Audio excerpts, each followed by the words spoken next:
Okay అండి. అందరికి praise lord. మనము ఆదికాండం నుంచి మోస్ట్లీ మొన్న ఆహ్, సొలొమోను పుస్తకాల వరకు మొన్నటితో మనం పరమగీతం వరకు మనం కంప్లీట్ చేసుకున్నాము. అయితే ప్రవక్తల గ్రంథాలకొచ్చేసరికి అవి ఉన్న ఆర్డర్‌లో నేను చెప్పట్లేదు గానీ, ఎందుకంటే అవి ఉన్న ఆర్డర్ డిఫరెంట్‌గా ఉంది. ఆహ్, కాకపోతే మీకు అంటే ఇజ్రాయేలీలు, యూదులు, రాజులు డివైడ్ అయినప్పుడు ఏ ప్రవక్తలున్నారో అట్లా చెప్పాను గదా! అప్పుడు. ఒకవేళ ఇజ్రాయేలీలు ప్రవక్తలెవరో, యూదుల ప్రవక్తలెవరో, తర్వాత అన్య దేశస్తులకు ప్రకటించిన ప్రవక్తలెవరో, ఆ విధంగా డివైడ్ చేస్తే గనుక మనకి ఈజీగా అర్థమవుతుంది. ఆ ప్రవక్త ఏం చెప్పాడు, దేవుడు ఏం చెప్పమన్నారు అని. సో, అందుకే మీకు ఈజీగా అర్థం అవ్వాలని జెప్పేసి అలా ఆ ప్యాటర్న్‌లో నేను ప్రవక్తల గ్రంథాలు చెప్తున్నాను మీకు. దాంట్లో ఈరోజు చూడండి ఇక్కడ మనకి ఆహ్, యోధా ప్రవక్తలు కొంతమందున్నారు. మీకు ఈజీగా అర్థం అవ్వాలి అంటే ఓకే. ఇది మీకు అందరికి గుర్తుంది గదా! మీరు నేను మీకు చూపించిన మొదటి సమూయేలు గ్రంథం 9వ అధ్యాయం నుంచి రాజులు ఎవరెవరు పరిపాలించారు. సౌలు తర్వాత దావీదు, దావీదు తర్వాత సొలొమోను. సొలొమోను కాలంలో రాజ్యం 2 భాగాలుగా చీలిపోతుందండి. 10 గోత్రాలు కలిపి ఇజ్రాయెల్ రాజులు అంటే రాజులు పరిపాలించారు. ఇజ్రాయేలు అనన్నారు. 2 గోత్రాలు ఏంటది యోధా, బెన్యామీన్ ఈ 2 గోత్రాలను కలిపి యోధా రాజ్యం అన్నారు. ఈ యోధా రాజ్యాన్ని పరిపాలించింది ఎవరు? ఈ మనకిక్కడ లెఫ్ట్ సైడ్ కనిపిస్తుంది చూడండి. వీళ్ళందరిని పరిపాలించింది ఎవరు అనంటే స దావీదు కుమారులు. అంటే దావీదు యొక్క సంతానం ఇదంతా. అది గూడా ఎందుకు? దేవుడు దావీదుకు వాగ్దానం చేసినందుకు దేవుడు వాళ్ళకి ఆ చిన్న రాజ్యాన్నైనా ఇచ్చాడు. సొలొమోను తప్పుకి మొత్తం తీసేద్దాం అనుకున్నాడు దేవుడు. కానీ దావీదుకు ప్రమాణం చేశాడు కదా! ఆయన వాగ్దానం ఇచ్చి ఎప్పుడూ తప్పని దేవుడు. మాట ఇచ్చి తప్పని దేవుడు. కాబట్టి ఏంటంటే దావీదుకు నేను చేసిన ప్రమాణాన్ని బట్టి నీకొక చిన్న శేషాన్ని నేను నీకిస్తాను అని చెప్పి యూదా రాజ్యాన్ని దేవుడు సొలొమోను కుమారుడైనటువంటి రెహబాముకు అప్పచెప్పారు.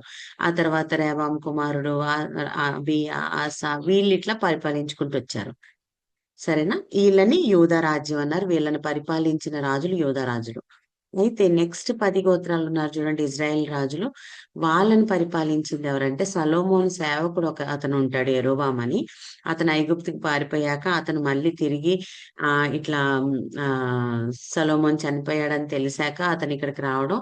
దేవుడు యరొబాము చేతికి రాజ్యాన్ని అప్పచెప్పడం. ఇజ్రాయెల్ రాజ్యాన్ని 10 గోత్రాలని. అది అహియా అనే ప్రవక్త ద్వారా అప్పచెప్తాడు.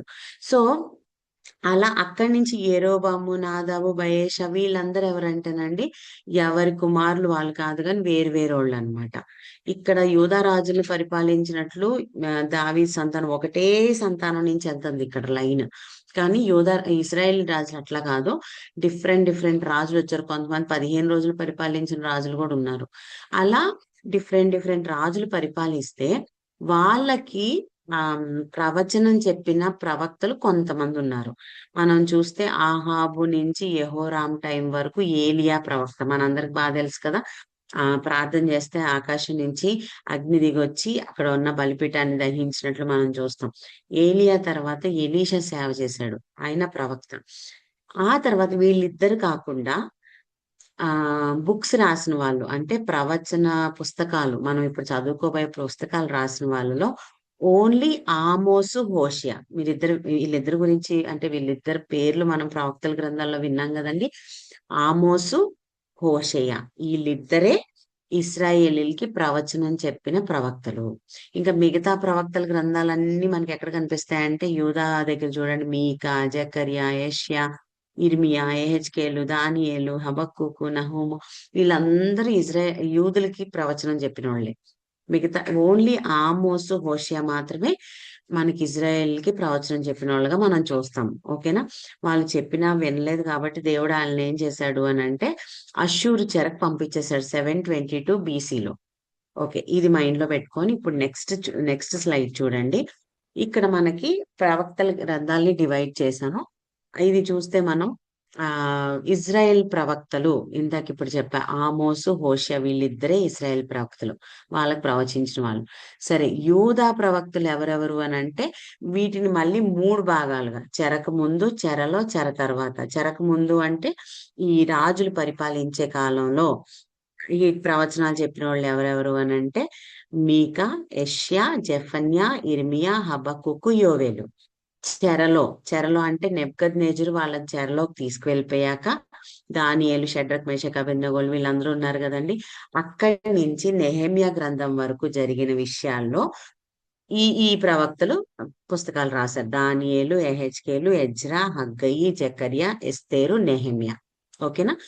చెర అంటే నెబుకద్నెజరు దాంట్లో బబులోన్ లో ఉన్నప్పుడు వీళ్ళు బబులోన్ నుంచి బయటికి దేవుడు తీసుకొని వచ్చాడు కదా. ఎప్పుడు ఎజ్రా కాలంలో ఒక గ్రూపు, నెహమ్యా కాలంలో ఒక గ్రూప్ ని. ఎజ్రా కాలంలో ఆ ఎవరు జెరుబ్బాబెల్ వచ్చి మందిరాన్ని కడతాడు. నెహమ్యా కాలంలో నెహమ్యా వెళ్ళి ఆ గోడల్ని కడతాడు. ఈ విధంగా వాళ్ళని ఆ ఆ, కొంతమందిగా మరలా దేవుడు చెరలో నుంచి బయటికి తీసుకొచ్చాడు యెరూషలేంకి. ఆ అది జరిగాక రాసిన పుస్తకం ఆ నెహెమ్యా గ్రంథం అయిపోయాక, అంటే చెర నుంచి వాళ్ళు వచ్చేసాక, గోడలు కూడా కట్టేశాక రాసిన పుస్తకం ఏది అంటే మలాకి గ్రంథం. అప్పుడున్న ప్రవక్త మలాకి. ఓకేనా.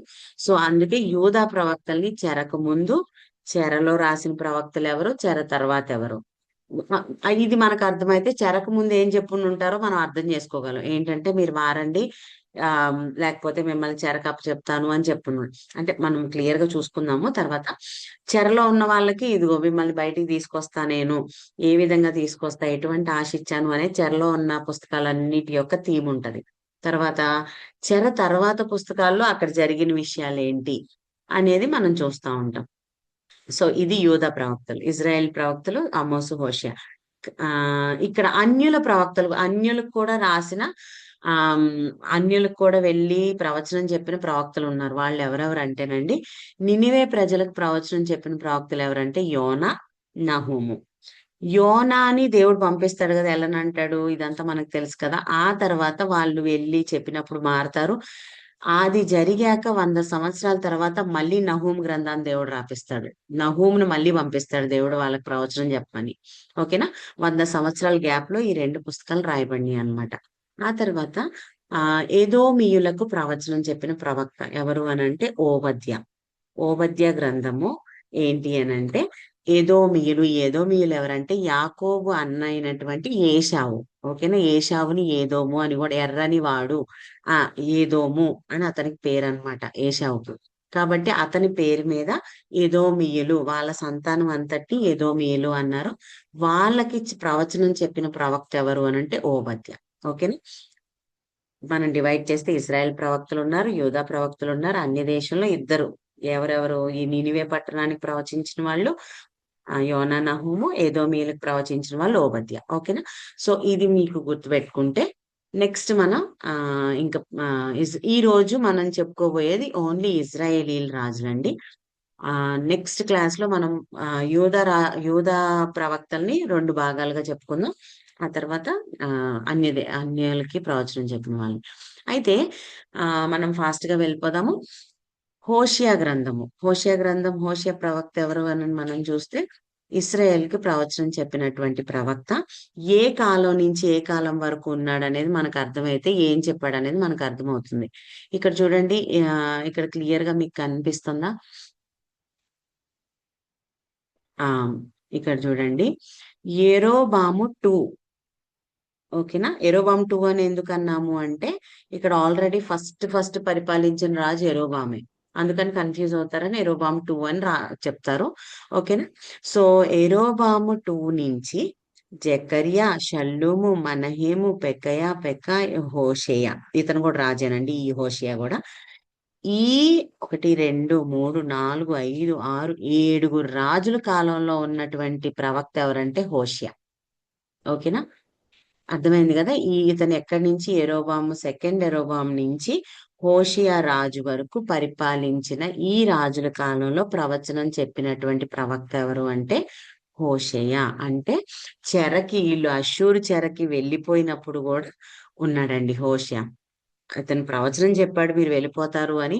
కానీ అష్షూర్ చెరకి వెళ్ళేదాకా కూడా అతను ప్రవచనం చెప్పినట్లు మనం చూస్తా ఉంటాం. ఓకే. నెక్స్ట్ అసలు ఈ హోషేయ గ్రంథం లోపలికి వెళ్ళిపోదాం మనం ఇంకా. ఈ హోషేయ గ్రంథం ఏంటి అని అంటే ఇతను 25 సంవత్సరాలు ప్రవచించాడంట. 25 సంవత్సరాల్లో 7 రాజులు మారారు. సో ఈ 25 సంవత్సరాలు ఇతను ప్రవచనం చేస్తే ఇతని యొక్క ప్రవచనం మెయిన్ థీమ్ ఏంటంటే అష్షూరు చెర గురించి ప్రవచనాలు చెప్పి స్వయంగా తన కళ్ళతో చెర చూసినటువంటి ప్రవక్త. ఓకేనా. సో మనం గనక ఆలోచిస్తే ఇజ్రాయెల్ ప్రవక్త ఇతను యెరొబాము 2 నుంచి ఇజ్రాయెల్ చెర వరకు వచ్చినటువంటి ఇవన్నీ మనకి ఎక్కడ కనిపిస్తాయి అంటే మొదటి రాజులు 12వ అధ్యాయంలో ఇతని గురించి స్టార్ట్ అయితే రెండో రాజుల గ్రంథము 14 నుంచి 17 వరకు 12 అక్కడ 14 నుంచి 17 వరకు అట్లా మనకి ఈయన గురించిన చరిత్ర కనిపిస్తుంది. ఓకే. ఈ యొక్క హోషేయ పుస్తకాన్ని 3 భాగాలుగా డివైడ్ చేస్తే మొదటి 3 అధ్యాయాలు ఒక భాగం, 4-11 ఒక భాగం, 12-14 ఒక భాగంగా డివైడ్ చేసుకున్నాం. అయితే ఇక్కడ అసలు హోషేయ గ్రంథం అనగానే తన జీవితం అండి. హో నిజంగా కొంతమంది ప్రవక్తల్ని దేవుడు చాలా కఠినంగా వాడుకున్నాడు. వాళ్ళలో ఒకళ్ళు ఎవరంటే హోషేయ. ఎందుకంటే కొంతమందికి ఊరికే వెళ్లి చెప్పమన్నాడు. ఇదిగో వీళ్ళు ఇట్లా నాశనం అయిపోబోతున్నారు మారమని చెప్పు అని అన్నారు కొంతమందితో దేవుడు ప్రవక్తలతో. వాళ్ళు వెళ్ళి చక్కగా చక్కగానేం కాదు చాలా బాధలు పడ్డారు అందరూ. నా ఉద్దేశం ఏంటంటే జస్ట్ మెసేజ్ ఇమ్మన్నారు. కానీ కొంతమంది ఇప్పుడు హెచ్కేలు ఒకళ్ళు, తర్వాత ఈ హోషియా ఒకళ్ళు వీళ్ళతోనే ఏంటంటేనండి ఇర్మియా ఒకళ్ళు వీళ్ళని ఏంటంటే వాళ్ళ జీవితాల ద్వారా వాళ్ళ జీవితంలో ఆ కష్టాన్ని అనుభవించినట్టు చేశారు దేవుడు. అది మనం ముందుకు వెళ్ళినప్పుడు కూడా చూద్దాం. హోషేయ జీవితంలో అయితే ఇప్పుడు ఫస్ట్ మూడు అధ్యాయాలు అతని జీవితమే కనిపిస్తది. ఏంటంటే 1వ అధ్యాయం నుంచి మనం చూస్తే మొదటి అధ్యాయంలో దేవుడు హోషేయకు ప్రత్యక్షమై ఏం చెప్తారు అని అంటే నువ్వు వెళ్ళి గోమేరు అనే ఒక వ్యభిచారిణి ఉంటది ఆమెనెళ్ళి పెళ్లి చేసుకో, ఆమెతో పిల్లల్ని కను అని చెప్తాడు. ఆమెనెళ్ళి పెళ్లి చేసుకో అంటాడు. అనగానే నిజంగా హోషేయ యొక్క అక్క మా పరిస్థితి ఎట్లా ఉండుంటదో ఆలోచించండి. ఇతనేమో ఒక మంచి ప్రవక్త అండి. దేవుని కోసం చక్కగా వాడబడుతున్న ప్రవక్త. దేవుడు ఇతనికి ఏం చెప్తున్నాడు, వెళ్ళి నువ్వు ఒక వ్యభిచారిని పెళ్లి చేసుకో అని చెప్పి అన్నప్పుడు మరి దేవుడు చెప్పింది చెయ్యాలి కదా. ఫస్ట్ అయితే ఇదేంటి ప్రభువా అని అంటాడు. కానీ ఓకే దేవుడు చెప్పిన ప్రతి ఒక్కటి చెయ్యాలి అని అనుకొని వెళ్ళి 1వ అధ్యాయంలో పెళ్లి చేసుకుంటాడు. ఆమె పెళ్లి చేసుకున్నాక ఆమెకు ముగ్గురు పిల్లలు పుడతారండి. ఎవరికి? హోషేయకి, గోమెరుకి ముగ్గురు పిల్లలు పుడతారు. ఓకేనా. ఇదంతా మనకు 1వ అధ్యాయంలో కనిపిస్తది. అయితే చక్కగా వాళ్ళ జీవితం కొనసాగుతా ఉంటది కొన్ని రోజులు. ఈలోపు ఏమవుతుందంటే 2వ అధ్యాయంకి వచ్చేసరికి గోమెరు యొక్క విశ్వాసఘాతకం. ఆమె ఎవరండి? ఆమె వ్యభిచారిణి కదా. ఆమె ఏంటంటే ఈయనకి నమ్మకంగా ఉండదు. ఆమె మళ్ళీ వెంటనే తన యొక్క వ్యాపారం ఏదైతే ఉందో వ్యభిచార వ్యాపారం దానికి ఆమె మళ్ళీ తిరిగి వెళ్ళిపోతది. ఇతన్ని వదిలేసి పిల్లల్ని వదిలేసి. సో వెళ్ళిపోయినప్పుడు 2వ అధ్యాయంలో చాలా ఏడుస్తాడు హోషేయ. ఏంటి ప్రభువా ఇట్లాంటి పరిస్థితికి తీసుకొచ్చావు, అసలు ఎందుకు నన్ను పెళ్లి చేసుకోమన్నావు, అసలు ఎందుకు ఇదంతా చేపిస్తున్నావు అని చెప్పేసి బాగా ఇప్పుడు చూడండి ఎంత కాదనుకున్నా ఆ తన భార్య ఆమె అవునా. ఇప్పుడు ఒకప్పుడు తన స్థితి ఎట్లా ఉన్నప్పటికీ తన మ్యారేజ్ చేసుకున్నాక తనతో పిల్లల్ని కన్నాక అతనికి తన భార్య పట్ల ప్రేమ ఉంటది కదా. సో మళ్ళీ ఆమె ఎప్పుడైతే విశ్వాసఘాతకం చేసి వెళ్ళిపోద్దో అప్పుడు నిజంగా భరించలేకపోతాడు. భరించలేకుండా ఏడుస్తా ఉంటాడు. ప్రభు ఏంటి పరిస్థితి, మా ఆవిడ ఇట్లా వెళ్ళిపోయింది అని చెప్పేసి అన్నప్పుడు సరే దేవుడు ఒక మాట అంటారు. ఆమె వెళ్ళిపోయి ఆమె పనుల్లో ఆమె ఉంటది. అప్పుడు ఆమె పనుల్లో అంటే ఆమె అంతకు ముందు ఏ వృత్తి చేసేదో అదే వృత్తిలో ఉంటది అనమాట. అయితే అప్పటికి తన పరిస్థితి 3వ అధ్యాయంలోకి వచ్చేసరికి గోమెరు యొక్క పరిస్థితి ఎట్లా ఉంటది అని అంటే ఆమె తిరిగి వెళ్ళిపోతది కదండి అక్కడి నుంచి, హోషేయ దగ్గర నుంచి. అక్కడ వెళ్ళిపోయాక వాడుకున్న వాళ్ళందరూ ఈమెను వాడుకుంటారు. తర్వాత ఏం చేస్తారంటే ఈమెని బేరానికి పెడతారు. ఓకేనా. బేరానికి పెట్టి ఆమెను ఒక చోట నుంచోబెట్టి అందరూ చుట్టూ నుంచొని ఎవరెవరైతే ఆమె దగ్గరికి వెళ్ళారో లేకపోతే ఇంకా అక్కడ ఉన్న వాళ్ళందరూ నుంచొని ఆమెను బేరం పెడుతున్నారు. ఎంత చీప్ రేట్ కంటే అంటే ఆమె ఒక విలువ లేనిది అనేది చెప్పాలి అనేది వాళ్ళ ఉద్దేశం అన్నమాట. సో ఆమెను అక్కడ కూర్చోబెట్టి గాయాలతో ఉంది. ఎవరు ఎంత కొంటారు ఏమని అంటే నవ్వుకుంటూ ఇంతకైతే బెటర్ అన్నట్లు చాలా దారుణంగా మాట్లాడుతూ ఉంటారన్నమాట. ఈ లోపు ఆ బేరం ఆడేటప్పుడు ఒక్కొక్కళ్ళు ఒక్కొక్క రేట్ చెప్తా ఉంటారు. ఇంతకైతే కొనొచ్చు ఏమోనని నవ్వుకుంటా ఉంటారు. ఈ లోపు సడన్ గా వెనకాల నుంచి ఒక వాయిస్ వస్తది. ఏంటి అని అంటే 30 వెండి నాణాలకు కొంటాను అని. దేవుడు హోషేయకు చెప్తాడు. ఏమనంటే ఇదిగో నీ భార్య పరిస్థితి ఎట్లా ఉందో చూడు. నువ్వు వెళ్ళి ఆమెను మరలా తెచ్చుకో అని చెప్తారు. అనగానే నిజంగా చూడండి ఎంత ప్రేమ ఉన్నా ఆమె అట్లా విశ్వాసఘాతకం చేసి వెళ్ళిపోయింది అని ఒక కోపం లేకపోతే బాధ మనసులో ఉంటది కదండి. బట్ స్టిల్ దేవుడు చెప్పాడు అని మళ్ళీ అతను అక్కడికి వెళ్ళడం జరుగుతుంది 3వ అధ్యాయంలో. వెళ్ళి అందరు బేరం ఆడుతా ఉంటే ఇంతకి ఇంతకని విలువ లేని దానిగా మాట్లాడుతా ఉంటారు. అప్పుడు వెనకాల నుంచి ఒక వాయిస్ వినిపిస్తుంది. ఏంటంటే 30 వెండి నాణాలకు కొంటాను ఆమెని అని. ఇంత విలువ పెట్టుకునేది ఎవరా అని అందరు ఒకసారి చూసేసరికి ఆ ఎవరు అని అంటే తన భర్త హోషేయ 30 వెండి నాణాలు ఇచ్చి ఆమెను మరలా తీసుకొని వచ్చుకుంటాడు. అప్పుడు ఇతను ఏడుస్తా ఉంటే బాధపడతా ఉంటే దేవుడు అతనికి చెప్తున్న మాట చూడండి. ప్రతి అధ్యాయంకి ఇప్పుడు 3 అధ్యాయాలు తన జీవిత చరిత్రే. హోషేయ జీవితంలో దేవుడు కొన్ని అనుమతించి వాటి ద్వారా ఇశ్రాయేలుకి ఏం నేర్పించాలనుకుంటున్నాడో తన జీవితం ద్వారా నేర్పిస్తున్నాడు. అయితే ప్రతి అధ్యాయం కింద ఇప్పుడు గోమెర్తో వివాహం చేసుకోమన్నాడు, పిల్లల్ని అన్నారు కదా. ఆది ఆ అధ్యాయం అయిపోగానే కింద ఏమని ఉంటది అని అంటే ఇజ్రాయేలీలకి దేవునితో ఉన్న సంబంధం గురించి ప్రవచనాత్మకంగా ఈ యొక్క తన లైఫ్ ని చూపిస్తా ఉంటాడు. గోమెర్తో పెళ్లి చేసుకున్నప్పుడు ఇక్కడ దేవుడు కింద ఫస్ట్ అధ్యాయంలో కింద ఏమని రాపిస్తాడంటే బానిసత్వం నుంచి విడుదల చేసి అక్కడ ఐగుప్తు నుంచి ఇజ్రాయెల్ ప్రజల్ని దేవుడు బయటికి తీసుకొచ్చి మోషే కాలంలో విడుదల చేసి సీనాయి దగ్గర మీతో నిబంధన చేసుకున్నాను కదా. ఆ నిబంధన ఏంటి అని అంటే పెళ్లికి ఒక గుర్తుగా దేవుడు అక్కడ చూపిస్తా ఉన్నారు. మీరు అంత ఏడుస్తా ఉంటే అక్కడ ఐగుప్తులో మిమ్మల్ని బయటికి తీసుకొని వచ్చి అంతే ఆ మార్గం అంతా మిమ్మల్ని కాపాడి ఆ సీనాయి దగ్గర మీతో ఇజ్రాయేలీలతో నేను నిబంధన చేసుకున్నాను కదా. అంటే పెళ్లి చేసుకున్నాను కదా నేను. వీళ్ళు నాతోటే ఉండాలి, నా వాళ్ళై ఉండాలి అని నేను వాళ్ళతో నిబంధన చేసుకున్నాను కదా అనేది పెళ్లికి గుర్తుగా చూపిస్తున్నాడు ఫస్ట్ అధ్యాయంలో. తర్వాత 2వ అధ్యాయంలో ఆమె విశ్వాసఘాతకం చేసి వెళ్ళిపోతది కదండి.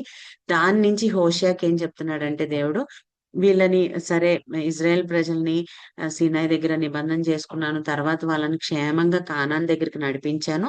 ఆ కానాన్లోకి వెళ్ళాక వీళ్ళకి పాలు తేనెలు ప్రవహించు దేశం అది సమృద్ధిని నేను ఇస్తే అక్కడికి వెళ్ళాక వీళ్ళేం చేశారంటే అంతా బాగుంది అనుకున్నాక బయలుదేవతల్ని పూజించడం ప్రారంభించారు. దేవుడు విగ్రహారాధన యాక్చువల్ గా వ్యభిచారంతో పోలుస్తా ఉంటాడనమాట. ప్రతిసారి మనం చూస్తే ఓల్డ్ టెస్ట్మెంట్ లో వ్యభిచారం అని అంటే వీళ్ళు ఇజ్రాయేలీలు చేసింది ఏంటి అంటే వేరే దేవతలకు పూజించడం. సో దాన్ని ఆయన ఆ వ్యభిచారంగా కన్సిడర్ చేస్తా ఉన్నాడు. కాబట్టి ఇక్కడ నేను అంతా చేసి బానిసత్వం నుంచి విడిపించి అన్ని ఇచ్చి వాళ్ళకి కానాన్ దేశం అంత సమృద్ధి గల దేశంలో వాళ్ళని ఉంచితే ఈ గోమెర్ వెళ్ళిపోయినట్టు మళ్ళీ విశ్వాసఘాతకం చేసి తను అంత ప్రేమించి అన్ని ఇచ్చాడు హోషేయ.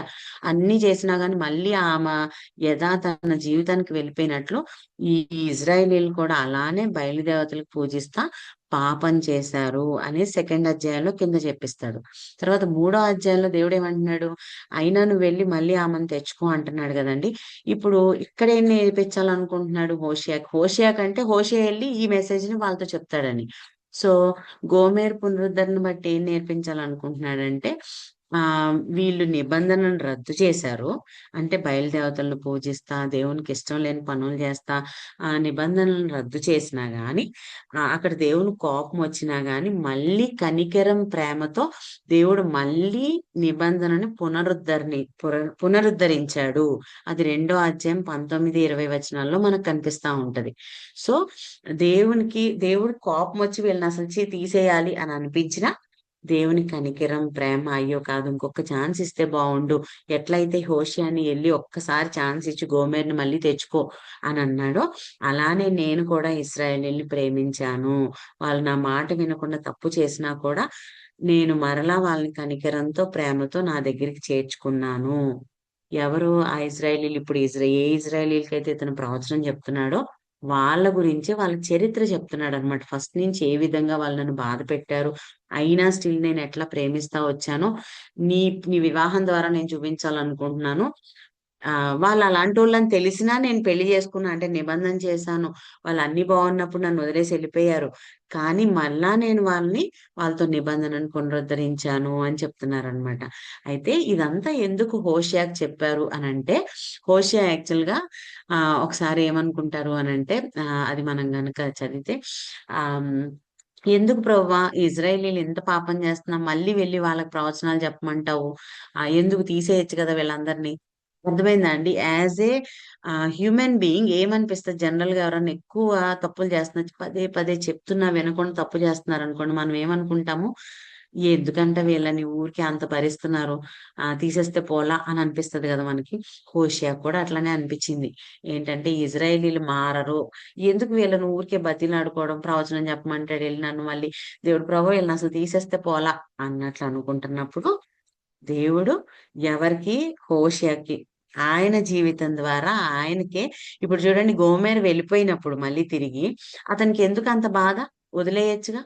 కానీ అతను కూర్చొని ఏడుస్తున్నాడు. అప్పుడు దేవుడు చెప్తున్నాడు చూసావా నాయనా, నువ్వు చేసిన కొన్ని సంవత్సరాలకి దట్టు ఆమె ఆల్రెడీ అదే వృత్తిలో ఉందని తెలిసి కూడా నువ్వెంత బాధపడుతున్నావో చూడు నీ భార్య వెళ్ళిపోయినప్పుడు. మరి నేను ఇన్ని సంవత్సరాల నుంచి ఎంత చేసి బానిసత్వం నుంచి విడిపించి నా ప్రజలు అని చెప్తున్నా వీళ్ళ గురించి నేను బాధపడద్దా? నేను బాధపడినా అని చెప్పేసి దేవుడు అతనికి ఒక సూచనగా చూపించాలని ఆ యొక్క వివాహం చేసుకోమడం, ఆమె వెళ్ళిపోవడం, మళ్ళీ ఆమెని తెచ్చుకోవడం. ఈ విధంగా చేయడం జరిగింది. ఓకేనా? సో కింద 3 అధ్యాయం 4, 5 వచనాల్లో మనం చూస్తే చెరకు పంపించాక వాళ్ళు పశ్చాత్తాపడితే తిరిగి రప్పించే ప్రవచనం. 3 అధ్యాయంలోనే ఏం చెప్తారంటే మళ్ళీ పునరుద్ధరించాలనుకుంటున్నారు కదా! చెరకు పంపించేస్తాను. కానీ మళ్ళీ ఒకవేళ వాళ్ళు నా మాట ఇంటే గనక నేను మరలా వాళ్ళని రప్పిస్తాను. ఏ చెర నుంచి? అష్షూరు చెర నుంచి. ఓకేనా? కానీ వీళ్ళు వినరండి. అట్లీస్ట్ యూదులు విన్నారు కాబట్టి వాళ్ళని బబులోను చెర నుంచి దేవుడు చెరకు ముందు, చెర తర్వాత పుస్తకాలు ఉన్నాయి. కానీ ఇంక ఇజ్రాయేలీలకి ఇన్ని పుస్తకాలు లేవు. ఎందుకంటే వాళ్ళు అప్పుడు వినలేదు ఉన్నప్పుడు, తర్వాత చెరకు పంపించినా గానీ వాళ్ళు దేవుని మాట వినలేదు. కాబట్టి తిరుగుబాటును బట్టి దుష్ఫలితాలు చూస్తారు అని చెప్పేసి మనం చూస్తా ఉంటున్నాం అనమాట. సో ఇది ఫస్ట్ భాగంలో మనం చూస్తాం. ఆ తర్వాత 4-11 చూస్తేనండి ఇశ్రాయేలీయులపై దేవుడు చేస్తున్న నిందారోపణలు ఏంటి? అసలు ఎందుకు దేవుడు కోపం వచ్చింది? వీళ్ళని ఎందుకు చెరకు పంపించాలనుకుంటున్నారు అంటే అపనమ్మకత్వం. గోమెర చేసింది అదే గదండీ! అంత నమ్మకంగా ఇంట్లో తెచ్చుకొని పెట్టుకొని ఎవ్వరు పెళ్లి చేసుకోకపోయినా తెచ్చుకొని పెట్టుకొని పెళ్లి చేసుకుంటే అంత ప్రేమగా చూసుకుంటే ఆమె వెళ్ళిపోయింది గదా! అదే అపనమ్మకత్వాన్ని ఇజ్రాయేలీలు చూపిస్తున్నారు నా పట్ల. ఏంటవి అనంటే కొన్ని వాటిల్లో మనకి 4-10 అధ్యాయాల్లో కనిపిస్తాయి. ఏంటంటే ఇశ్రాయేల్ ఆరాధనలో వేషధారణ చూపించారంట. అంటే వాళ్ళ జీవితాలేమో సరిగ్గా లేవు. ఇష్టం వచ్చినట్లు జీవిస్తా ఉండేవాళ్ళు. కానీ ఆరాధన అంటే వాళ్ళ రోజుల్లో ఏంటంటే బలులు అర్పించడం తీసుకొచ్చి సమాధాన బలులని, కృతజ్ఞత బలులని అట్లా అర్పించేవాళ్ళు కదా! వాళ్ళ జీవితాలు సరిలేవు, వాళ్ళ మనసు సరిలేదు గానీ తీసుకొచ్చి మాత్రం అర్పణలు అర్పించేసేవాళ్ళు, డబ్బులు కానుకలు ఇచ్చేసేవాళ్ళు. సో దేవునికి అది నచ్చల. ఇశ్రాయేల్ ఆరాధనలో వేషధారణ కనిపించిందంట. దేవుడు చేస్తున్న ఆరోపణలన్నమాట ఇవి. 4 అధ్యాయం నుంచి 10 అధ్యాయంలో. ఎందుకు వీళ్ళంటే కోపం వచ్చిందో దేవునికి చెప్తున్నారు. తర్వాత 10 ఆజ్ఞలు మీరుట, సామాజిక అన్యాయం. 10 ఆజ్ఞలు దేవుడు అక్కడ సీనాయి పర్వతం దగ్గర ఇచ్చిన వాటిని మీరు మస్ట్ అండ్ షుడ్ వీటిని ఫాలో అవ్వాలి అని దేవుడు చెప్పారు. కానీ వీళ్ళేమో దాని నుంచి అన్నీ కూడా వ్యభిచారం చేయొద్దంటే వాళ్ళెళ్ళి ఇష్టం వచ్చినట్లు వేరే వాళ్ళతో, అన్ని దేశస్తులతో వ్యభిచారం చేయడం, వేరే దేవునికి మొక్కద్దు, భూమి కింద నీళ్ళ యందైనను భూమి మీద అసలు ఎవ్వరు కూడా వేరే దేవతను మీరు పూజించకూడదంటే దొరికిన దేవతలన్నిటిని పూజించడం మొదలుపెట్టారు. సో ఆజ్ఞలు మీరారు. తర్వాత సామాజిక అన్యాయం అంటే బీదల్ని కనుకరించమన్నారు. ఆళ్ళని వదిలేస్తున్నారు. తర్వాత మీ మధ్యలో ఫారినర్స్ ఉంటే గనక వేరే వాళ్ళు వచ్చుంటే వాళ్ళకి చాలా జాగ్రత్తగా మీరు మీ పంటలో గాని అన్నిట్లో కొంచెం భాగం ఇస్తా ఉండండి. వాళ్ళకి భాగం అంటే వాళ్ళకి అట్లా పరిగి వదిలేస్తా ఉండండి. వాళ్ళు బ్రతికేటట్లు అన్నట్లు వాళ్ళని మంచిగా చూసుకోండి. వాళ్ళకి ఏం అవసరమో చూసుకోండి అని దేవుడు కొన్ని నియమాలు చెప్పాడు. వాటిని గూడా వీళ్ళు ఉల్లంఘించినట్లు మనం చూస్తాం. అన్ని బాగా ఉన్నట్లు దేవునికి బలిచ్చేవాళ్ళు. ఇదే ఇందాక చెప్పాను కదా! అర్పణలో బలులు వేషధారంతో ఆ అంటే ఏం లేదు మా దగ్గర తప్పు అన్నట్లు, అంటే అక్కడ దేవతలను పూజించి వచ్చేసేవాళ్ళు, ఇక్కడ అసలు ప్రవ్వా అసలు మా అంత గొప్ప భక్తులు లేరు అన్నట్లు వచ్చి ఇక్కడ బలులు అర్పించేసేవాళ్ళు, ఆ దేవునికి కానుకలు ఇచ్చేసేవాళ్ళు. సో దేవుడు బయటికి చూడడు కదండి, ఎంత కానుకలు ఇస్తున్నారో లేకపోతే ఆ ఎంత బాగా రెడీ అయ్యి వస్తున్నారో అనేది చూడరు, కానీ వాళ్ళ మనసు ఏంటో దేవునికి తెలుసు కదా. సో వాళ్ళ దాన్ని బట్టి దేవుడు నేరారోపణ చేస్తున్నాడు వాళ్ళ మీద. తర్వాత ఇది కాకుండా ఇంకొక గొప్ప తప్పు వీళ్ళు చేసింది ఏంటో తెలుసా అండి? ఇతర దేశాలతో, అది ఎవరెవరో ఐగుప్తు, అష్షూరు రాజకీయ సంధి చేసుకున్నారంట. అంటే మా దేవుడు మమ్మల్ని కాపాడు ఏదన్నా వస్తే. అప్పుడు దాకా మనం యూదుల రాజుల్లో చూస్తేనండి, హిజ్కియా కష్టం వచ్చినప్పుడు దేవుని దగ్గరికి వెళ్ళి ప్రార్థన చేశాడు. లేకపోతే అట్లా దావీదుకి ఏదన్నా వచ్చినప్పుడు దేవుని దగ్గరికి వెళ్ళి ప్రార్థన చేసేవాడు. కానీ ఇస్రాయేలీలు ఏం చేశారో తెలుసా అండి? ఆ వీళ్ళకి ఏమన్నా ఆపద వస్తుందేమో అని అనుకొని ముందుగా వీళ్ళు ఐగుప్తు రాజుతో, అష్షూరు రాజుతో చేతులు కలిపారు. చేతులు కలిపి ఏదన్నా మాకు రేపు శ్రమ వచ్చినప్పుడు వీళ్ళు మాకు తోడుగా అండగా ఉంటారు, దేవుడు హెచ్చరించాడు జాగ్రత్త మీరు అని చెప్పేసి. అయినా గానీ లేదు, వీళ్ళు కొంచెం గొప్పోళ్ళు, మంచి స్ట్రాంగ్ ఓల్డ్ అని వాళ్ళతో సంధి చేసుకున్నారు. అదే సంధి వాళ్ళని చెరకి వెళ్ళిపోవడానికి కారణమైందండి. అష్షూర్ రాజుతో చేయగలిపారు వాళ్ళు. ఎందుకు? వాళ్ళకి అంటే ఆ తోడుగా ఏదన్నా యుద్ధం జరుగుతున్నప్పుడు వీళ్ళకి కొంచెం బలంగా పక్కన ఉంటారని వాళ్ళతో చేతులు కలిపారు. కానీ అదే అష్షూర్ రాజు తర్వాత వీళ్ళని చెరకు తీసుకెళ్లిపోతారని వాళ్ళకి తెలియదు. దేవుడు హెచ్చరించాడు వద్దు నాయనా అంటే వినలా వాళ్ళు. దేవుడు సో వాళ్ళు చేసుకున్న దాన్ని బట్టే వాళ్ళు అనుభవించారు. సో అది మనం 10 వచనాల్లో చూస్తా ఉంటాం, 10 అధ్యాయాల్లో చూస్తా ఉంటాం. తర్వాత 11వ అధ్యాయం మనం అంతా చూస్తే భవిష్యత్తుకైన నిరీక్షణ. దేవుడు ఎప్పుడు కూడానండి ప్రతి ఒక్క చోట, ఇక్కడని కాదు, యూదులకని కాదు, ఎవరికైనా హెచ్చరికలు జారీ చేస్తాడు. మీరు మారితే మిమ్మల్ని నేను మరలా సమకూరుస్తానంటాడు. మారకపోతే దాని యొక్క దుష్ఫలితాలు మీరు అనుభవిస్తారు అని ప్రతి పుస్తకంలో మనం ఇది చూస్తా ఉంటాం. మారండి, చక్కగా మీకు క్షేమాన్ని ఇస్తాను. మారకపోతే దాని యొక్క పర్యవసానాలు మీరు అనుభవించాల్సి వస్తుందని చెప్తాడు. సో భవిష్యత్తుకైన నిరీక్షణ 11 అధ్యాయంలో చెప్తున్నాడు చూడండి. దేవుడు ఎవరంట? ప్రేమ గల తండ్రి. ఇజ్రాయేలీని ఎవరితో పోల్చాడు? తిరుగుబాటు చేసిన కొడుకుగా పోల్చాడు. దేవుడినేమో ప్రేమ గల తండ్రి.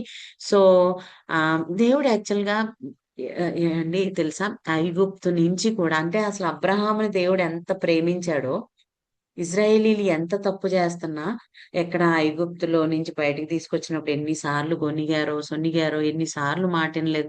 అయినా దేన్ని బట్టి చాలా సార్లు మనం చూస్తాం అక్కడ ఏంటంటే నా ఆ, ఆ, నేను అబ్రహాముకు చేసిన వాగ్దానాన్ని బట్టి నేను మిమ్మల్ని సహిస్తున్నాను అంటాడు. అబ్రహాం, ఇస్సాకు, యాకోబుల దేవుడిని అంటాడు.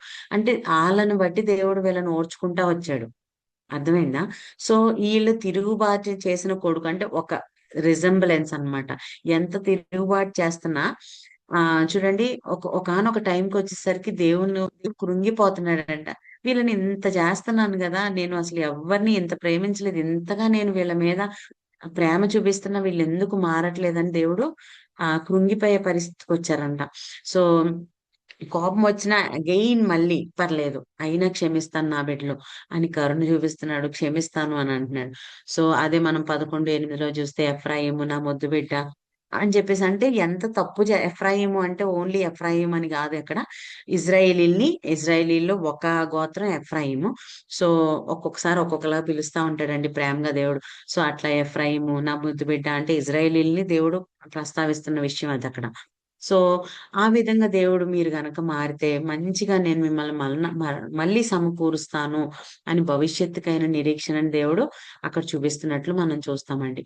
సో ఆఖరిగా 12-14 అధ్యాయాలు మనం చూస్తే దేవుడు మళ్ళీ చెప్తున్నాడు, అసలు ఇప్పుడు కాదు మీ మీ యొక్క ఆ రూట్స్, మీ పాపాల యొక్క రూట్స్ ఇక్కడ కాదు, అసలు స్టార్టింగ్ నుంచే ఉన్నాయి అని చెప్పేసి చెప్తూ చరిత్ర నుండి దేవుడు కొన్ని విషయాలు చూపిస్తా ఉన్నాడు వీళ్ళకి. ఏంటి? అసలు వీళ్ళ మూల పురుషుడు ఎవరండి? యాకోబు కదా. యాకోబు సంతానమే కదా ఇజ్రాయేలీలు అంటే. యాకోబు చెప్పిన అబద్ధాలు ఎక్కడ? వాళ్ళ తండ్రి ఇంటి దగ్గర గాని, తర్వాత వాళ్ళ మామ దగ్గరికి వెళ్ళినప్పుడు గాని అతను చేసిన మోసాలు, అబద్ధాలు వాటి గురించి ప్రస్తావించాడు. అది ఎక్కడ కనిపిస్తుంది? ఆదికాండం 27-28లో ఉన్న మోసం 12వ అధ్యాయం నుంచి 12, 13 అధ్యాయాల్లో దేవుడు ఎత్తిపట్టి చూపిస్తున్నాడు. ఇక్కడ కాదులే, అసలు మీ రూట్స్ ఎక్కడున్నాయి, అక్కడే ఉన్నాయి ఆ అబద్ధాలు, మోసాలు. మీ పితరుడైనటువంటి యాకోబు ఏం చేశాడు అని దేవుడు అక్కడి నుంచి చూపిస్తా ఉన్నాడు. ఆ తర్వాత అరణ్యంలో ఈ యాకోబుతో అయిపోయిందంటే, యాకోబు తర్వాత అరణ్యంలో ఇశ్రాయేలీలు తిరుగుబాటుతనం సంఖ్యాకాండం 12 నుంచి 20 అధ్యాయాల్లో కనిపిస్తుంది. అది ఇక్కడ 12, 13 అధ్యాయాల్లో దేవుడు చూపిస్తున్నాడు. ఎన్నిసార్లు ఓర్చుకున్నానో, ఎంత నాకు విరోధంగా పనిచేశారో మీ పితరులు అని చెప్పేసి చెప్తా ఉన్నారు. ఆ తర్వాత మనం చూస్తే అరణ్యం నుంచి వచ్చేసాక రాజుల కాలంలో సౌలు సౌలు ఏ విధంగా ప్రజలను అవినీతి పరులుగా చేస్తాడో మొదటి సమూయేలు గ్రంథం 12 నుంచి 15 అధ్యాయాల్లో మనం ఇక్కడ చూస్తా ఉంటామండి. ఇదిగోండి, సౌలు ప్రజల్ని ఏ విధంగా మరలా తప్పుదారి పట్టించాడో. అంటే యాకోబు ఫస్ట్ స్టార్టింగ్, తర్వాత అరణ్యంలో ఉన్నప్పుడు ఇజ్రాయెల్ ప్రజలు తిరుగుబాటు, తర్వాత రాజుల కాలంలో వచ్చేసరికి సౌలు ఫస్ట్ ఇజ్రాయెల్ కింగ్ ఎవరంటే సౌలు. ఆ సౌలు ఏ విధంగా ప్రజల్ని తప్పు త్రోవకు నడిపించాడో మొదటి సమూయేలు 12 నుంచి 15లో కనిపిస్తుంది. సో ఇవన్నీ గుర్తు చేస్తూ మనం అంటాం కదా, కొన్నిసార్లు అంత చెప్పుకుంటూ వచ్చి వీళ్ళు మారరా బాబు అంటాం కదా.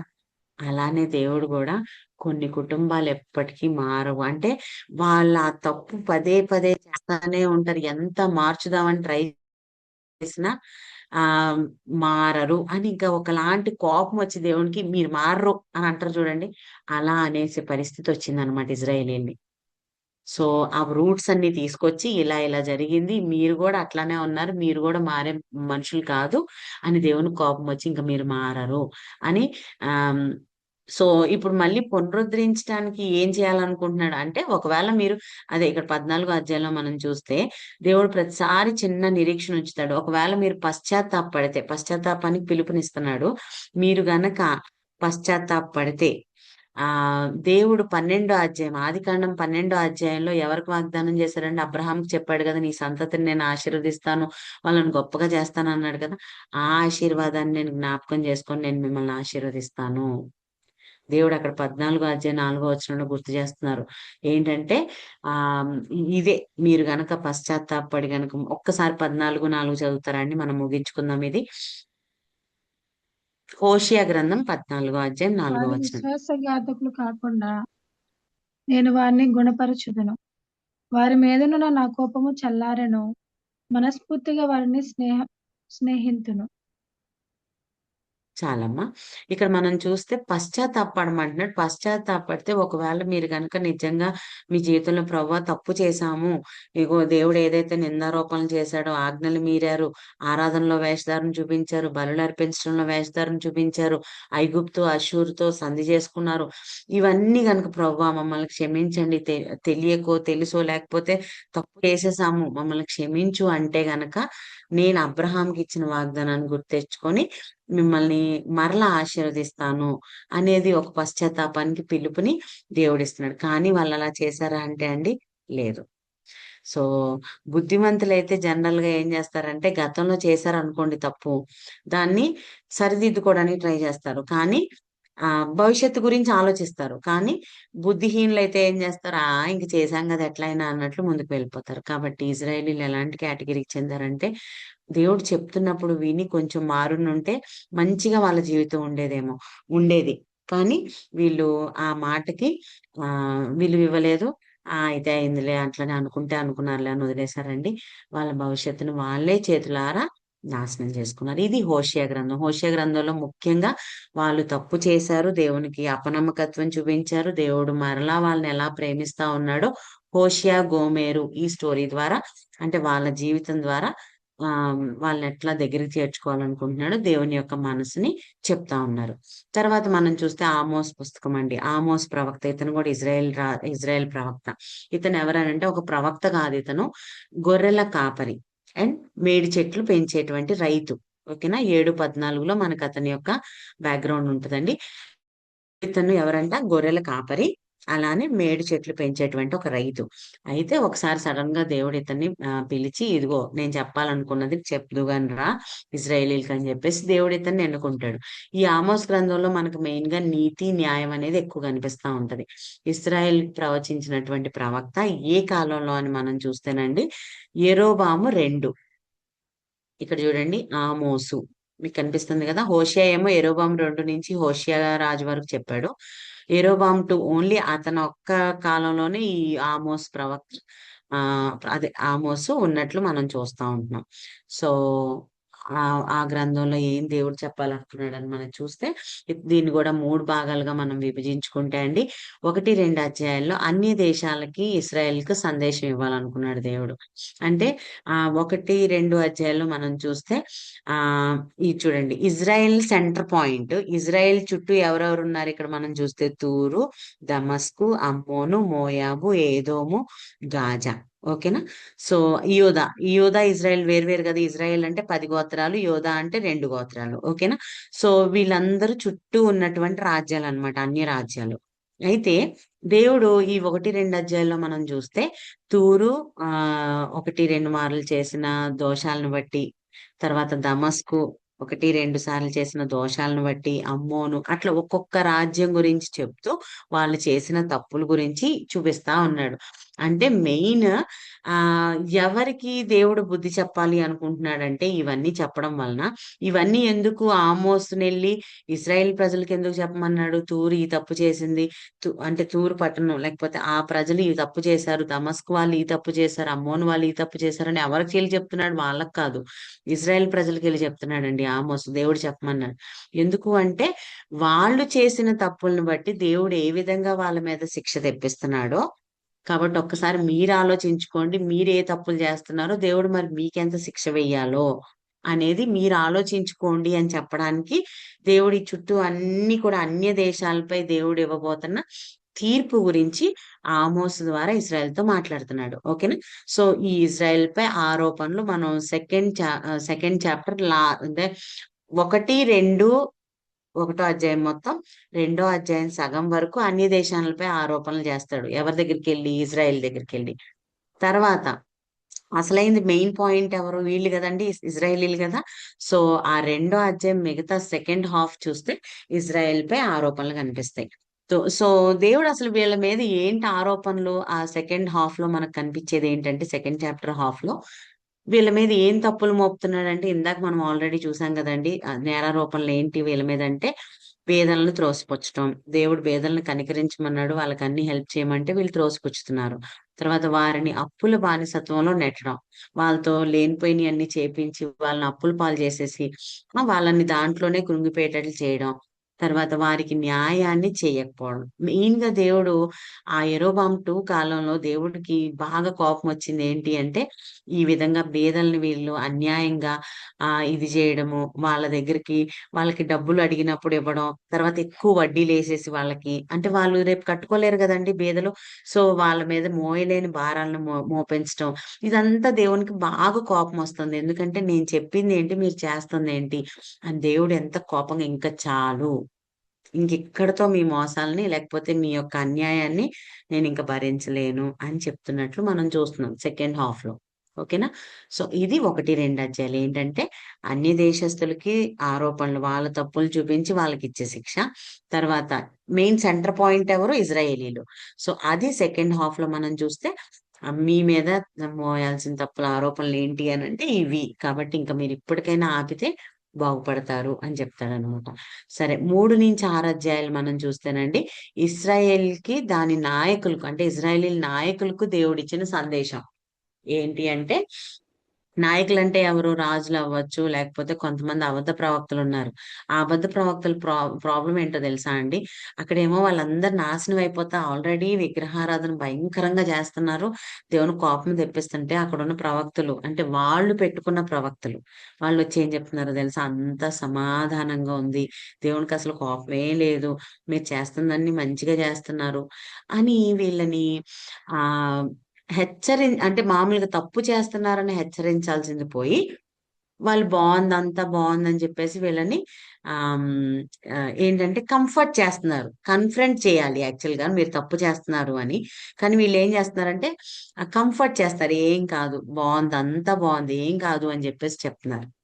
అయితే వాళ్ళకి ఆ ప్రవక్తలు, అబద్ధ బోధకులు ఉన్నారు, ప్రవక్తలు ఉన్నారు, రాజులు, వీళ్ళందరికీ కూడా దేవుడు చేస్తాను దేవుడిస్తున్న సందేశం ఎవరి ద్వారా? ఆమోస్ ద్వారా. ఏంటంటే ఆ 3వ అధ్యాయం 2వ వచనం చూస్తే, ఆదికాండం 12లో దేవుడు చేసిన వాగ్దానం నిమిత్తం నీ పాపాలను శిక్షిస్తాను అంటే, ఒకసారి 3:2 ఎవరైనా చదువుతారా అండి? ఆమోస్ గ్రంథం 3వ అధ్యాయం 2వ వచనం. అదేమనగా అదేమనగా భూమి భూమి చదువు. మీది సకల వంశములలోను మిమ్మును మాత్రమే నేను ఎరిగి ఉన్నాను గనుక మీరు చేసిన దోషక్రియలన్నిటి బట్టి మిమ్మును శిక్షింతును. చాలమ్మా. సమ్మతితో ఇక్కడ చూస్తే చాలమ్మా. ఇక్కడ చూస్తే ఇన్ని దేశాలు, సమస్త దేశాలు మిమ్మును మాత్రమే నేను ఎరిగి ఉంది. ఎందుకే వాళ్ళని మాత్రమే ఎరిగి ఉన్నాడు దేవుడు? ఆదికాండం 12లో అబ్రహాంకి ఏం చెప్పాడు దేవుడు? నిన్ను నీ సంతానాన్ని అభివృద్ధి చేస్తాను, దాన్ని ఆశీర్వదిస్తాను అని చెప్పాడు కదండి. ఆ సంతానం ఎవరు? ఇజ్రాయేలీలు కదా. అబ్రహాం సంతానం అంటే దేవుడు చేసుకున్నటువంటి పర్సన్ అబ్రహాం అయితే, తన సంతానాన్ని కూడా దేవుడు ఆల్రెడీ 12వ అధ్యాయంలోనే చేసేసుకున్నారు. కాబట్టి ఇప్పుడు మిమ్మల్ని మాత్రమే, ఇంతమంది ఉన్నారు కానీ నేను మిమ్మల్ని మీరు ఇష్టం వచ్చినట్లు తిరగడానికి, మీరు ఇష్టం వచ్చినట్లు ప్రవర్తించడానికి కాదు. You are a chosen generation. కాబట్టి మిమ్మల్ని మాత్రమే నేను ఎరిగి ఉన్నాను. మీరు చేసిన పాపాలను బట్టి నేను మిమ్మల్ని శిక్షిస్తాను. నేను ఏం చేయకుండా ఉన్నాను అసలు? మీకు అన్ని ఇచ్చాను, ఏం ఏం కావాలంటే అన్ని ఇచ్చా, కానీ మీరు మాత్రం మీ పాపాలు మానట్లేదు అని దేవుడు అక్కడ 3వ అధ్యాయంలో మనం చూస్తా ఉంటే, దేవుని పేరుతోటే మోసం అంట. వేషధారంతో నిండిన ఇశ్రాయేలీలకు ప్రవచిస్తున్నాడు. ఇందాక నేను చెప్పానుగా, ఏ విషయాల్లో? ఆరాధన విషయంలో వేషధారణ, బలులు అర్పించే విషయంలో వేషధారణ, అర్పణల విషయంలో వేషధారణ, ఇవన్నీ దేవుని కోపం వస్తా ఉందన్నమాట. సో దేవుని పేరు చెప్పుకొని మోసం చేస్తా ఉన్నారు. ఇవన్నీ కూడా మీరు చేస్తున్నారు, మీకు శిక్ష ఖచ్చితంగా పడుతుంది అని చెప్తున్నారు. 3:24 చూస్తేనండి, నీళ్లు పారునట్లు న్యాయము, గొప్ప ప్రవాహం వలె నీతిని జరిగించండి అని దేవుడు ఒక విషయాన్ని అడుగుతా ఉన్నాడు. మీరు అన్యాయం చేస్తా, పాపాలు చేస్తా, మోసాలు చేస్తా ఉన్నారు, దయచేసి నీతి న్యాయంగా నడుచుకోండి అని చెప్పేసి దేవుడు వీళ్ళకి హెచ్చరిక చేస్తా ఉన్నాడు. యెరోబాం అసలు యాక్చువల్ గా ఎక్కడి నుంచి మొదలైంది ఈ విగ్రహారాధన? అసలు దేవుడు వీళ్ళ మీద కోపగించుకోవడానికి కారణం ఏంటంటేనండి, యెరోబాంతో మొదలైందండి. ఏ యెరోబాము? ఈ సెకండ్ యెరోబాం కాదు, అయిపోవచ్చిందండి, మనం ముగించుకుందాము. ఈ ఈ సెకండ్ యెరోబాం 2 కాదు, అసలు ఫస్ట్ ఉన్నాడు చూడండి, ఇజ్రాయెల్ రాజు యెరోబాము. ఇక్కడే స్టార్ట్ అయింది పాపం. పాపం అంటే విగ్రహారాధన. ఎట్లా అంటే, మనం చూస్తే సలోమోను నుంచి రెహబాముకి యెరోబాముకి డివైడ్ అయిపోయినప్పుడు, ఇక్కడ మనం చూస్తే ఈ 10 గోత్రాలు ఒకటైపోయారు కదండి. ఈ యోధా రాజు రెహబాం పరిపాలించే ఏరియాలోనే యెరూషలేము మందిరం కూడా అక్కడే ఉంది. ఎక్కడ? యోధా ప్రాంతంలో. అయితే ఈ జనాలు జనరల్ గా ప్రతి సంవత్సరం వీళ్ళు ఏంటంటే మందిరానికి వెళ్ళి, అక్కడికి వెళ్ళి వాళ్ళు అదే మనం యేసుక్రీస్తు ప్రభు కాలంలో కూడా చూస్తాం కదండి. ఏంటంటే మందిరానికి వాళ్ళు వెళ్తా ఉంటారు సంవత్సరానికి ఒకసారి. అక్కడికి వెళ్ళి వీళ్ళు అర్పణలు, కానుకలు, బలులు అన్ని ఇస్తా ఉంటారు కదా. సో అలా రెహబాము వెళ్తున్న ఆ ప్లేస్ లో మందిరం ఉన్నట్లు మనం చూస్తున్నాం. అయితే ఆ మందిరం దగ్గరికి ఇక్కడ ఇప్పుడు ఇజ్రాయేలీలైనా అక్కడికే వెళ్ళాలి కదా. ఈ 2 గోత్రాల వాళ్ళ దగ్గర ఉంది ఈ మందిరము. కానీ ఇజ్రాయేలీలైనా 10 గోత్రాలైనా వాళ్ళకు కూడా ఉన్న నియమం కదా మందిరానికి వెళ్ళాలి అనేది. కాబట్టి వీళ్ళు కూడా ఏం చేస్తున్నారు? ఇక్కడి నుంచి అంత దూరం వెళ్ళి రెహబాము ప్లేస్ లో అంటే యెరూషలేంలో వెళ్ళి మందిరంలో దేవుని ఆరాధించుకొని వస్తున్నారు. ఇప్పుడు వెళ్ళినప్పుడు ఆటోమేటిక్ గా ఏం చేస్తారండి? ఈ 10 గోత్రాల వాళ్ళు కూడా కానుకలు వేస్తారు దేవునికి. అన్ని కూడా ఇంకేది ఉన్నా గానీ ఇక్కడి నుంచి ఎక్కడికి వెళ్తాయి? యోధా రాజ్యంలో ఉన్నటువంటి మందిరానికి వెళ్తాయి. సో అది చూసిన యెరోబాము ఏమనుకున్నాడంటే, అమ్మో ఇప్పుడు ఈ 10 గోత్రాల వాళ్ళు వెళ్ళి మొత్తం వీళ్ళ కానుకలు వీళ్ళన్నీ అక్కడికి వెళ్ళి వేసేస్తుంటే ఇక్కడ పరిస్థితి ఏంటి? ఇలానే వెళ్తే వీళ్ళు మళ్ళీ అటువైపు మొగ్గు చూపే ఛాన్స్ ఉంటది. కాబట్టి వీళ్ళని అట్లా వెళ్లకుండా ఆపాలి అనుకుని ఏం చేస్తాడంటే, రెండు రెండు దూడలు, బంగారు దూడలను చేపించి వీళ్ళున్న ఏరియాలో సమరయ అనే ప్రాంతంలో, నాకు తెలిసి అక్కడ అక్కడ ఉంచుతాడండి. అక్కడ ఉంచి, ఇదిగో మిమ్మల్ని ఐగుప్తు నుంచి నడిపించిన దేవతలు ఇవే, దీనికి మీరు మొక్కాలి అని చెప్పేసి వాళ్ళని దాని వైపుకు తిప్పేస్తాడు. అక్కడ నుంచి ఇజ్రాయేలీల పతనం అక్కడి నుంచి స్టార్ట్ అయింది యాక్చువల్ గా. కాకపోతే ఇక్కడ నుంచి ఇంక హెచ్చరికలు జారీ అయినాయి అంతే. యెరోబాము నుంచి విగ్రహారాధన స్టార్ట్ అయిన విగ్రహారాధన నాదాబు, బయేషా, ఏలా, జిమ్రి, ఇక్కడ మొత్తం అందరు రాజులు దాన్నే ఫాలో అయిపోయారు. ఇంకా ఎక్కువ చేపించారు కానీ తగ్గలేదు ఎక్కడ. ఒక్క రాజు కూడా మంచి రాజు లేడు. వీళ్ళలో అట్లీస్ట్ 20 మంది ఉంటే ఈ యూదా రాజుల్లో ఒక 8 మంది మంచి రాజులు ఉన్నారు. వాళ్ళని బట్టి దేవుడు కొంచెమన్నా కరుణ చూపించాడు. ఇజ్రాయెల్ రాజులు ఒక్క రాజు అంటే ఒక్క రాజు కూడా కరెక్ట్ అయిన వాళ్ళు లేరు. అందరూ విగ్రహారాధనకు ప్రేరేపించారు జనాల్ని. సో అందుకే ఇక్కడ మనం చూస్తే వీళ్ళ యొక్క పునాది ఏంటి, తప్పు చేయడానికి అసలు యెరొబాముతో మొదలైందంట వీళ్ళ విగ్రహారాధన. ఆ అంతకంతకు పెరుగుతా ఉంది. సో ఇదే 6వ అధ్యాయంలో మనం చూస్తే యెహోవా దినం గురించి సారీ, ఇక్కడ 3:24 పడింది కదండి, అది 5:24. దయచేసి మీరు తర్వాత నేను పంపించినప్పుడు చూసుకోండి. 5:24లో ఉంటది, నీళ్లు పారినట్లు న్యాయము గొప్ప ప్రవాహం వలె నీతిని జరిగించమని. ఓకే, తర్వాత 6వ అధ్యాయంలో మనం చూస్తే యెహోవా దినం గురించి. యెహోవా దినం అని అంటే అది ఉగ్రతతో కూడింది, దేవుడు మిమ్మల్ని శిక్షించబోతున్నాడు, ఆ దినం రాబోతుంది అని ఆ దేవుడు హెచ్చరిక జారీ చేస్తా ఉన్నాడు. సో హెచ్చరిక జారీ చేయగా, అది హెచ్చరిక జారీ చేసిన 40 సంవత్సరం తర్వాత ఈ ప్రవచనం నెరవేరినట్లు మనం చూస్తాం. అది 2వ రాజుల గ్రంథం 12వ అధ్యాయంలో ఏ విధంగా వీళ్ళు చెరకు వెళ్ళిపోతారో, అష్షూరు చెరకు మనకు కనిపిస్తది. సో ఈ ప్రవచనం చెప్పిన 40 సంవత్సరాల తర్వాత ఇది జరుగుతుందండి, అష్షూరు చెర. ఓకేనా? అంటే ఎంత టైం దేవుడు వాళ్ళకి ఇచ్చాడో గుర్తుపెట్టుకోండి. మారుండుంటే బాగుండేది, కానీ ఇంకా ఓకే. సో ఆ తర్వాత 7-9 అధ్యాయంలో కనుక మనం చూస్తే ఆమోస్‌కి దేవుడు దర్శనాలు ఇస్తాడు. ఒక 4-5 దర్శనాలు ఇచ్చి వాటి ద్వారా కొన్ని చూపించాలనుకుంటాడు దేవుడు. అవేంటి అని గనక మనం చూస్తేనండి, ఒక్క సెకండ్. ఆ!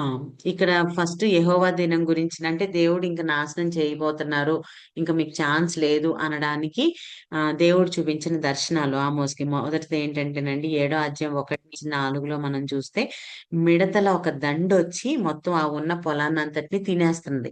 ఓకేనా? సో ఆ యొక్క పొలాన్నంతటిని తినేస్తున్నప్పుడు దేవుడు ఆమోసుకు చెప్తున్నాడు, ఇదిగో ఈ విధంగానే అష్షూరు రాబోతున్నారు, ఇజ్రాయేలీలందరినీ నాశనం చేయబోతున్నారు అని చెప్పేసి దర్శనం ద్వారా దేవుడు ఆమోస్‌తో మాట్లాడుతా ఉన్నాడండి. ఓకేనా? తర్వాత రెండో దర్శనం గనక మనం చూస్తే అగ్ని. అగ్ని వచ్చి మొత్తం ఒక ఆహ్, ఏమంటారు, మొత్తం అక్కడున్న అన్నిటిని కాల్చేస్తున్నట్టు కనిపిస్తా ఉంటది. అంటే ఇక్కడ మనం చూస్తే దేవుని యొక్క ఉగ్రత అనేది ఉట్టి ఆ కొంచెం కొంచెం కాదు, మొత్తాన్నంతటిని దహించేస్తది. అగ్ని లాంటిది దేవుని ఉగ్రత. అంటే అగ్ని ఇప్పుడు అగ్ని యొక్క లక్షణం ఏంటండి? అది ఒకవేళ ఒక చోట అంటుకుందనుకో, పోనీలే ఆ పక్కనది వదిలేద్దాం అనుకుంటదా? అట్లా అనుకోదు. మొత్తం ఆ ఏరియా అంత ఎంత వరకు కాల్చగలదో మొత్తం కాల్చేస్తది కదా! సో అది చూపించేసి దేవుడు అతనికి చెప్తున్న మాట ఏంటి అనంటే, ఇదిగో నా ఉగ్రత ఇదే విధంగా రాబోతుంది, మొత్తం అందరినీ ఒక్కటి కూడా మిగలకుండా సమూల నాశనం చేయబోతుందన్నప్పుడు, మళ్ళీ ఆమోస్ అక్కడ ప్రార్థన చేస్తాడు, ప్రభువా సహాయం చేయన్నప్పుడు. అంటే ఆ అగ్నిని చూపిస్తున్నప్పుడు ఇతని దర్శనంలోనే ఇతనేమో మోకాళ్ళేసి ప్రార్థన చేస్తున్నాడు, ప్రభువా ఇది అగ్నిని ఆపే ఆపే అంటే అప్పుడు దేవుడు వెంటనే ఆపేసినట్లు మనం చూస్తాము. సో ఆ మిడతలొచ్చి ఆ యొక్క క్రాప్స్ అంతటిని తినేస్తున్నప్పుడు కూడా అండి, ఈ విధంగా నేను ఇలా చేయబోతున్నానప్పుడు మళ్ళీ ఆ దర్శనంలోనే ఏడుస్తా ప్రార్థన చేస్తాడు, ప్రభువా ఇది ఆపవా అంటే దేవుడు కొంచెం లేట్ చేస్తాడనమాట. అంటే నేను ఓకే, నీ ప్రార్థనను బట్టి ఆపుతున్నాను అంటాడు. సో అట్లా మూడోది గనక మనం చూస్తేనండి, ఆహ్, ఏమంటారు, ఒక గోడని దేవుడు ఒక మెజరింగ్ ఇదితో దేవుడు దాన్ని కొలుస్తా ఉంటాడు. ఏంటంటే దేవుడు అక్కడ మట్టపు గుండు అంటారు. అది కొలిచేటువంటి కొలత ఇన్‌స్ట్రుమెంట్ అన్నమాట మట్టపు గుండు అంటే.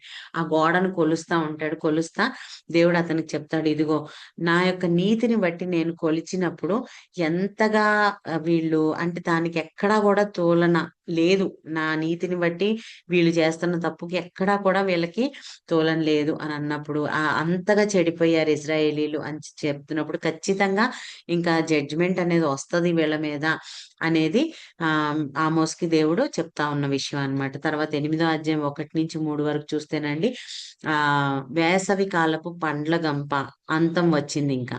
ఏంటంటే ఆ పండ్ల గంపలోనంటండి బాగా ఏమంటారు, పళ్ళన్నీ మొత్తము బాగా రైపెన్ స్టేజ్‌లో ఉన్నాయి. ఇంకా ఎట్లా అంటే కుళ్ళిపోయే స్టేజ్‌లో.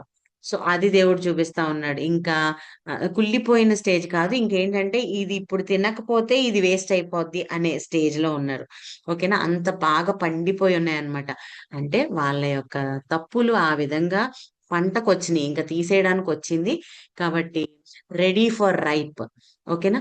సో ఇంకేంటంటే ఆ జడ్జిమెంట్ కి రెడీగా ఉన్నారు, తీసేయడానికి రెడీగా ఉన్నారని ఆమోస్ కి దేవుడు చూపిస్తా ఉన్నాడు అనమాట. ఇంకా ఈ యొక్క ఇజ్రాయెల్ యొక్క నాశనం అనేది అనౌన్స్ చేసేసాడు దేవుడు ఈ యొక్క దర్శనం ద్వారా. సో ఆ తర్వాత కనుక మనం చూస్తే 9వ అధ్యాయంలో ఆ దేవుడు ఆ మందసం దగ్గర నుంచున్నట్లు అక్కడ కనిపిస్తా ఉంటది ఆమోస్కి.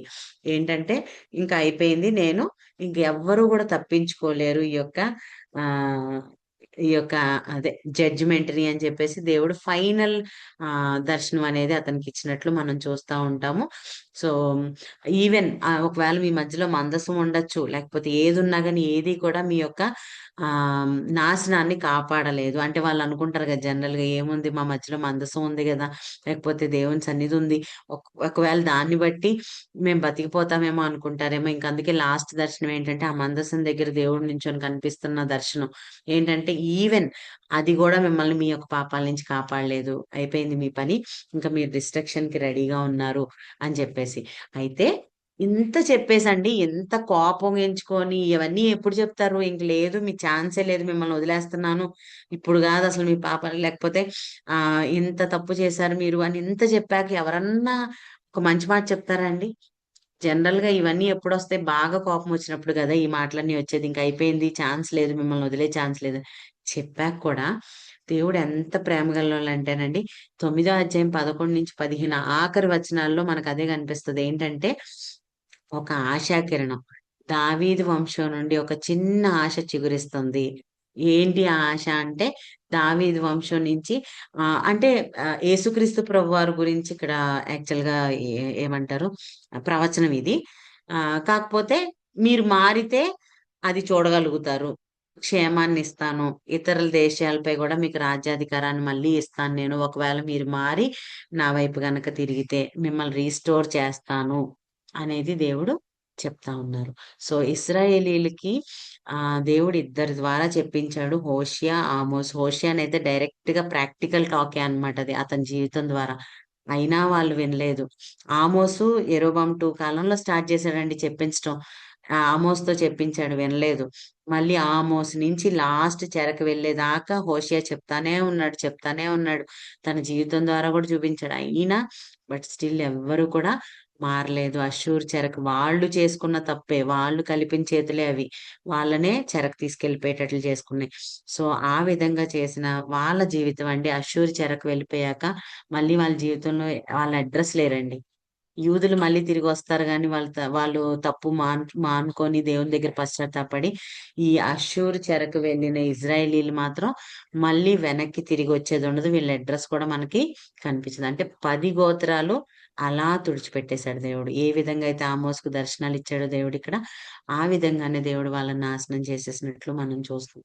ఈ ఈ ఈ ఇజ్రాయేలీల గ్రంథాన్ని బట్టి కానీ, లేకపోతే ప్రవక్తల గ్రంథాలు అవ్వచ్చు, ఇజ్రాయెల్ జీవితాన్ని బట్టి ఒకటి నేర్చుకోవచ్చండి. ఏంటంటే తప్పు చేస్తారు, మనుషులంగా ఎవరైనా తప్పు చేస్తారు. కానీ దేవుడు అది మనకి హెచ్చరిస్తున్నప్పుడు మనం పశ్చాత్తాపడి ఎవరైనా సరే అది మారి ప్రభువా క్షమించు అని గనక ముందుకొస్తే దేవుడు ఖచ్చితంగా ఎటువంటి పాపులనైనా, అంటే అది కొంతమంది అంటారు కదండి, నన్ను ఇంకా దేవుడు క్షమించడం, అట్లాంటి వాళ్ళనైనా సరే దేవుడు హెచ్చరిస్తున్నప్పుడు వాళ్ళు గనక మారి పశ్చాత్తాపడితే యూదుల్ని రీస్టోర్ చేసినట్లు దేవుడు రీస్టోర్ చేస్తాడు. లేదు ఇంకెటు తప్పు మీద తప్పు చేశాక ఒకసారి ఒక అలవాటుగా మారిపోద్ది. అదేమైపోద్దో తెలుసా అండి, చేస్తే ఏమైంది, 99 తప్పులు చేసాం, ఇంకోటి చేస్తే పెద్ద విషయం ఏముంది అన్నట్లు ఇంకా తప్పులు చేసుకుంటే ఇంకా దేవునికి దూరం వెళ్ళిపోతారు, హెచ్చరిస్తున్నా వినకుండా. ఆ టైంలో ఏంటంటే దేవుడు ఖచ్చితంగా వాళ్ళని నాశనం చేస్తాడు. అది అంటే దేవుని యొక్క ఉగ్రతకు వాళ్ళు పాలైపోతారు అనేది ఇశ్రాయేలుని చూపించి దేవుడు ఈరోజు మనకు కూడా దేవుడు అదే విషయాన్ని చెప్పాలనుకుంటున్నాడు. వాళ్ళకి యాకోబుని చూపించాడు, అరణ్యంలో వాళ్ళ యాత్రను చూపించాడు, పౌలు ప్రజల్ని ఏ విధంగా ఇవన్నీ చూపించాడా? ఈరోజు దేవుడు ఇశ్రాయేలుని మన ఎదుటుంచి దేవుడు మనకి అదే చెప్పాలనుకుంటున్నాడు. ఏదైనా సరే దేవుని సన్నిధిలోకి వచ్చి మనం ఒప్పుకుంటే ఏ చిన్నదైనా పెద్దదైనా మనం మరలా రీస్టోర్ చేయబడతాం. దేవుని చేత గొప్పగా వాడబడతాం. ఒకవేళ లేదు తప్పు మీద తప్పు చేసుకుంటా వెళ్ళిపోతున్నామా? దేవుడు ఆమోస్‌లో ఇంక ఫైనల్ ఇంక మీకు అయిపోయింది. ఇంక లాస్ట్ అని చెప్పినట్లుగా దేవుడు మళ్ళీ మనం పునరుద్ధరించబడకుండా మన జీవితాలు నాశనం అయిపోతాయి. కాబట్టి దేవుడు ఈ విషయాల్ని మనకి ఇజ్రాయెల్ ప్రజల ద్వారా గుర్తు చేస్తా ఉన్నారు. వీళ్ళు ఇజ్రాయెల్ ప్రవక్తలండి. ఇంతటితో మనం ఈ యొక్క క్లాస్‌ని ముగించుకుందాము. ఎవరన్నా ఒక చిన్న ప్రేయర్ చేసినట్లయితే మనం క్లాస్ క్లోజ్ చేసుకుందాము.